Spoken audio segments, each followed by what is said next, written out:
তোমরা সবাই কেমন আছো? আশা করি সবাই ভালো আছো। আইউসি লাইফস্টাইলে সবাইকে স্বাগত জানিয়ে তোমাদের সামনে ভিডিওটা শেয়ার করলাম।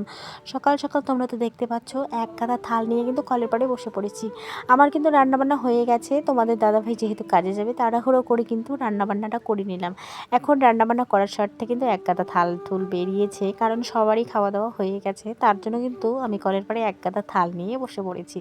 তারপরে সকাল সকাল দেখো তো এত সুন্দর রৌদ্র করেছে, কে বা জানে যে রাত্রেবেলা এত বৃষ্টি হবে। আর তোমরাই তো বুঝতে পারছো এখন বর্ষা নামেনি, তবু আর কি বর্ষার মতো কাণ্ড কারখানা।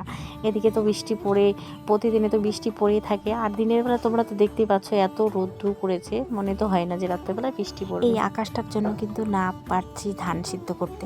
এদিকে তো 6 বস্তার মতো ধান সিদ্ধ করে রেখে দেওয়া হয়েছে। আমার শ্বশুরমশাই যখন ছিল তখনই কিন্তু ধান সিদ্ধ করে তিনি চলে গেলেন স্বর্গে। কী আর বলি, দুঃখের ব্যাপার এটা কখনো ভাবতেই পারিনি। আর তোমরা তো বুঝতেই পারছো, আমি কিন্তু আমার শ্বশুর যখন হাসপাতালে ভর্তি থাকবে তখন কিন্তু আমি বাড়িতেই ছিলাম না, তখন আমি ছিলাম বাপের বাড়িতে। মানে কিছু সমস্যার জন্য কিন্তু বাপের বাড়ি যাওয়া হয়েছিল। এই যে হঠাৎ করে এরকম হবে ভাবতেই পারিনি। মেলার সময় যখন ছিলাম আমি বাড়িতে, তখন কিন্তু শ্বশুরমশাইকে বলেছি আমি বাপের বাড়ি থেকে ঘুরে আসি। তখনও কিন্তু আমার শ্বশুরমশাই ভালো করেই বলেছেন যে গিয়ে আসো, মানে বাপের বাড়িতে তো যেতে হয়, তাই না? সবসময় তো বাড়িতে থাকলেও হয় না। আর বাপের বাড়ি আমার যেতে হয়, কোনো সময় আমার এত কাজের চাপ পড়ে যায়, তখন আমার কি যেতেই হয়। মা আসতে বলে যে আসো আজকে, মানে বাথরুম করছে, বাথরুমের কামলা আসবে, রান্না বান্না করে দিবা। মা যেহেতু মাংস খায় না, তার জন্য মাংসটা রান্নাও করতে চায় না। তার জন্য কিন্তু আমি গিয়ে কিছু কাজবাজ করে দিই। তার জন্য আমি গিয়ে মাকে কিন্তু 2-1টা হাতে হাতে কাজ করে দিই। আর এরকম হবে কিন্তু আমরা কখনো ভাবতেই পারিনি যে এরকম অবস্থা হবে আমার শ্বশুরমশাইয়ের। তখন আমি তো বাড়িতেই রান্না বান্না করতেই ব্যস্ত ছিলাম। এদিকে শ্বশুরমশাইকে টাইম টু টাইম, তখন বাপের বাড়ি থেকে বাড়ি এসে আমি এতটাই কাজে ব্যস্ত হয়ে পড়েছি, রান্না করে সকালবেলা, বিকেলবেলা, রাত্রেবেলা 3 বেলা রান্না করে হাসপাতালে দিয়ে পাঠিয়েছিলাম ভাত। তখন আমি কিভাবে হাসপাতালে যাই? আমার বর্মশাই বলে থাক, তোমাকে তো যাইতে হবে না, তুমি বাড়িতে থাকো। অনেক ঘটনা, মানে বাড়ির কাজকর্ম সামলাতে হয়। গরু যেহেতু গাছে বাড়িতে, গরুগুলোকেও তো সামলাতে হবে, তাই না? শাশুড়িমা যেহেতু ঘন ঘন, মানে 2 বেলা 1 বেলা করে ভাত দিয়ে আসতো হাসপাতালে গিয়ে, আমি আর যাওয়ারই সময় পাইনি। আমার এটা নিয়ে অনেক ভুল হয়েছে, এটা নিয়ে অনেক কথা আমি শুনেছি। সত্যি কথা যেটা, আমি যেতেই পারিনি। অনেক চেষ্টা করেছি যাওয়ার জন্য, বাড়িতে কিছু ব্যস্ততার কারণে কিন্তু যেতেই পারিনি। তো যাই হোক, এখন কি করব, কপালেই ছিল না, শ্বশুরের দেখাও পেলাম না। তার মধ্যে আমরা কিন্তু হাসপাতালে যখন ছিল তখন কিন্তু ভিডিও কলে কথা হয়েছিল, মানে অডিও কলে কথা হয়েছিল শ্বশুরমশাইয়ের সাথে। তো যাই হোক, এদিকে হয়ে গেল রাত, ওগুলো কথা বাদে দিই। ওগুলো কথা বললে শ্বশুরমশাইয়ের কথা কিন্তু মনে পড়ে যায়, আর চোখের জল কিন্তু আপনা আপনি পড়ে যায়। তো যাই হোক, রাতে কিন্তু বসিয়ে দিলাম এদিকে ভাত। এদিকে কিন্তু রাগ করে আমি বসে রয়েছি।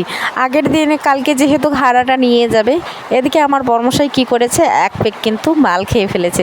মানে ঢালাই যেহেতু করেছে ওইখান থেকে কিন্তু মদ খাওয়াইছে। তো মদ খেয়ে আমার বর্মশাই বাড়ি এসেছে। বাড়ি এসে মানে বাজার করব না, যে মাংস নিয়ে আসবো।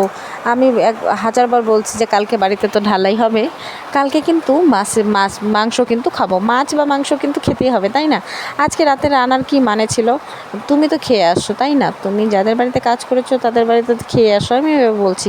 কিন্তু আমার বর্মশাই কোনোতেই আমার কথা শুনবে না। তার জন্য কিন্তু রান্নাঘরে রাগ করে কিন্তু আমি বসে রয়েছি। একটা কথা কিন্তু সবাই হয়তো জানো, যে শ্বশুর বাড়িতে কে কেমন হোক, শাশুড়ি খারাপ হোক বা শ্বশুর খারাপ হোক, যে যেরকম হোক, কিন্তু নিজের স্বামীটাও যদি খারাপ হয়, খারাপ পথে যায় বা গালাগাল দেয়, তাহলে কিন্তু একদমই ভালো লাগে না। তো আমি এদিকে কিন্তু বসে থাকতে থাকতে আমার কাজগুলো আমি করছি। রাগ করে বসে থাকবো তা তো হয় না, আমার তো রান্না করতে হবে, তাই না? শাশুড়িমা রয়েছে, দাদা রয়েছে, তাদের জন্য তো রান্না করতে হবে, তাই না? বরের সাথে বা রাগ করেই থাকলাম, এইগুলো মানুষ তো কোনো দোষ করেনি, তাদের জন্য তো রান্না করতেই হবে, তাই না? এদিকে কিন্তু আমি কড়াইয়ে দিয়ে দিলাম তেল। তো কাজের কথায় আসি, এগুলো কথা বলেও লাভ নেই, কারণ আমার সংসার আমাকে চালাতে হবে। আর যতই ঝগড়া লাগুক না কেন, আমাকে এই সংসারে থাকতে হবে। যেদিন বেশি বাড়াবাড়ি হয়ে যাবে সেদিন তো নিজের ভিটে ছাড়তে হবে, তাই না? তো যাই হোক, এগুলো কথা বাদে দেই। এদিকে কিন্তু কুমড়ো, কালকে যেহেতু মিষ্টি কুমড়ো খাওয়া হয়েছে, মানে দিনের বেলা তো মিষ্টি কুমড়ো খাওয়া হয়েছে, মিষ্টি কুমড়োর চোচাগুলো তো সুন্দর করে রেখে দিয়েছি, মানে চকলাগুলা সুন্দর করে রেখে দেওয়ার স্বার্থে এখন কিন্তু আমি সন্ধ্যাবেলা ভাজা করে নিচ্ছি। মানে ওগুলা আলু, ছোট ছোট আলুগুলো যেহেতু আমার শাশুড়ি মা নিয়ে এসেছে তোলা থেকে, মানে ক্ষেত থেকে নিয়ে এসেছে, ওগুলো কিন্তু আমি সুন্দরভাবে রেখে দিয়েছি আলাদা আলাদা করে। মানে বড় আলু আলাদা, ছোট আলু আলাদা, এরকম লাল আলু আলাদা, সাদা আলু আলাদা, এরকম করে আলাদা আলাদা করে রেখেছি। এখন কিন্তু আমার ওগুলো আলু কাজে লাগছে, ছোট ছোট করে কুচি কুচি করে কেটে এখন কিন্তু আমি ভেজে নেবো ওগুলাকে। তার মাংসর জন্যও কিন্তু আলু কেটে নিচ্ছি, এদিকে পেঁয়াজ রয়েছে, পেঁয়াজগুলোও কেটে নেব। তারপরে মামি যেহেতু বাড়িতে নেই, ওদের উঠান আর আমাদের উঠান তো একটাই রাস্তা করে দিয়েছে, মানে কয়েকদিনকার জন্য, যখন আর কি ঢালাই কাজ বাজ হয়ে যাবে তখন আর কি দরজাটা তখন দিবে।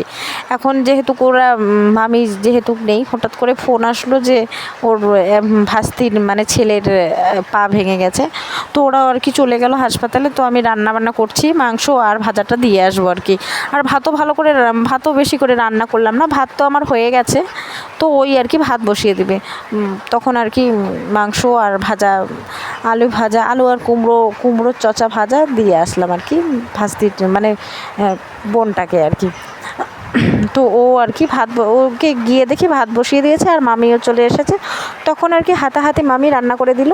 এদিকে আমারও রান্নাবান্না শেষ করে ওকে কিন্তু তরকারি দিয়ে আসবো। আর ওদেরও এসেছে শাক, মানে মামা এসেছে। আমি কিন্তু ভাত বসিয়ে দিয়েছি, ভাত বসিয়ে দিয়ে এখন নিচে থবড়াকে দেখছি।